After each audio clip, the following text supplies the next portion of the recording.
Now we know how to align things, we know how to use the Pathfinder, the type tool, and we just did a lot of cool complex stuff with strokes. Well, now there's something that you should be interested in, which is symbols. Symbols are essentially graphics that become a single object within your scene.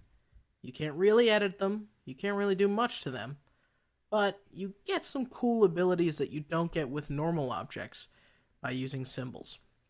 Now, I typically don't have my symbols shown by default, but I'm going to come and pull out the symbols palette just so we can see what we're working with here. Now, symbols are basically graphics that I can place into my scene. Take a cube symbol and throw it in there, and look at that. There's a Rubik's Cube and it's ready to go. You can also see that with symbols, I basically just have the ability to move them around. So let's drag out this cube. You can see I have a Rubik's Cube symbol here. It's ready to go, and I can size it and I can rotate it, but there's not too much more that I can do with this symbol. Likewise, here's a bow. These are all pre-made things that come with Adobe Illustrator. This is kind of cool, some crop marks and a color pattern. We have here some sort of floral thing and an ink splatter. Now, if you remember about expanding, we can go to Object and expand, hit OK, and we essentially get the object back. And we can direct select it and move it around and what have you. But the point of a symbol is something that you can save, something that you're going to use a lot of. So let's say I like this cloud, only I want to add a few more details to it. I'll take my paintbrush and give it a couple of shadows here, here, here. And I'll do one there. I'll select all the shadows, and those are strokes, so I'm going to change the stroke color to very light gray. And that's my cloud. Now in the symbols palette, I can come and say, make a new symbol, name it something like cloud, hit OK, and you can see it basically just gets a simple box around it. Now I can drag as many of those onto my scene as I want whenever I need them, right?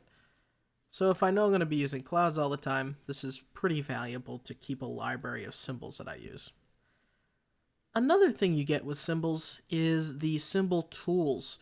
So let's come over here and look at this tool, the symbol sprayer. This is essentially a spray bucket that when I select the cloud and spray, it's going to create a bunch of clouds.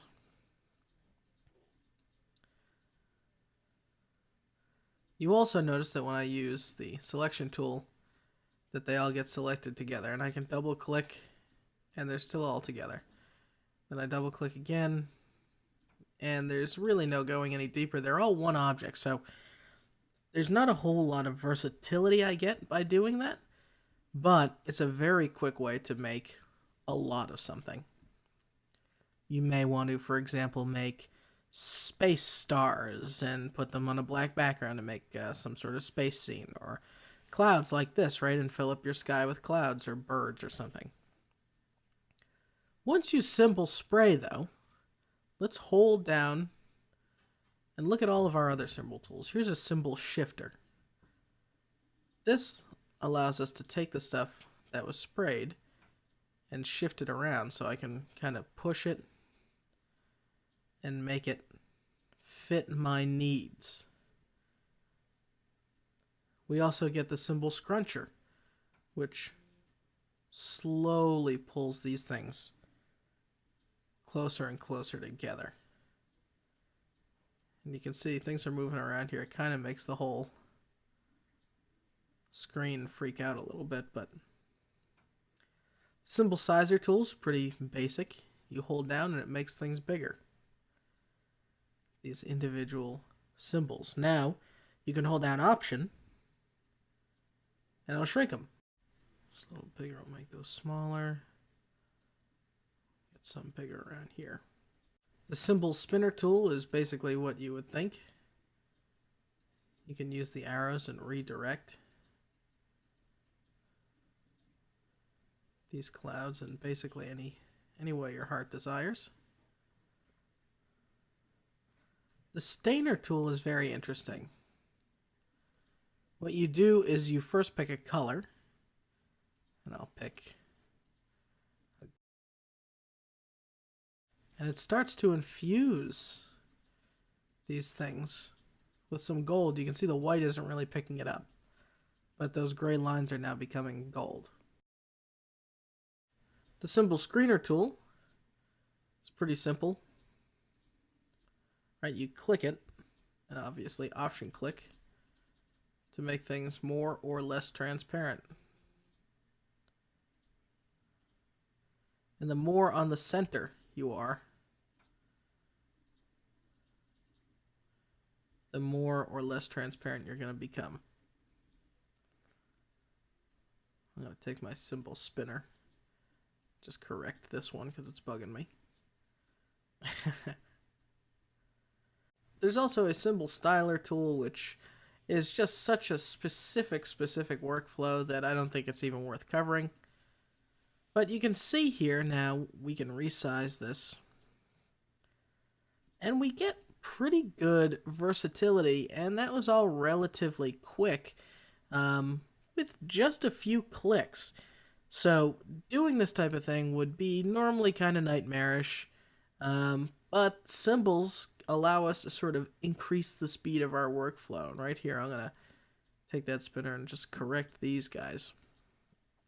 Right, so we have to select the symbol first, then with that symbol spinner, make their arrows pointing up.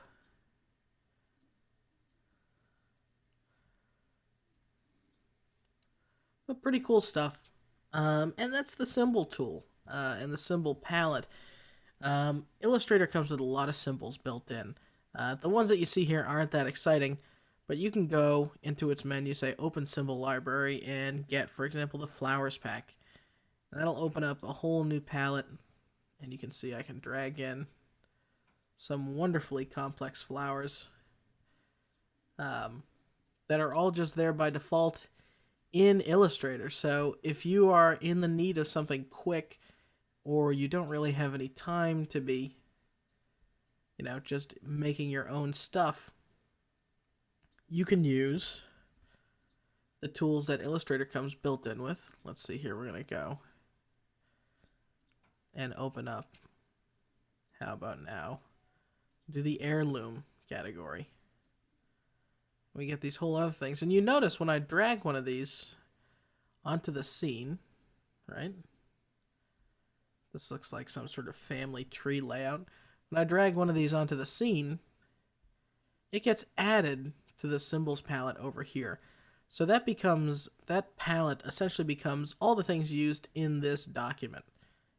Now, you can have complex documents that have very full symbol palettes and other documents with virtually empty ones, but that's its way of saying, okay, you've used all these, so even if you close the heirloom or the flower bucket, the ones that you used anyway, like this one that I deleted, is still there. And with anything, you can select a symbol, say I'm never going to use it again, and trash it. Or, if you make something and you think it's cool enough to be a symbol, instead of clicking the little new symbol icon, you can simply drag it right into the symbol palette. And it'll create a symbol that way. So, symbols. That's what they are. They're pretty versatile. Again, they're not something I use all the time, mainly because it's just so specific of a case where I find that I need them. But a lot of people love them. That's what symbols are. That's what they do. Coming up next, we're going to be using a tool that Photoshop users probably enjoy, or at least know of, the magic wand.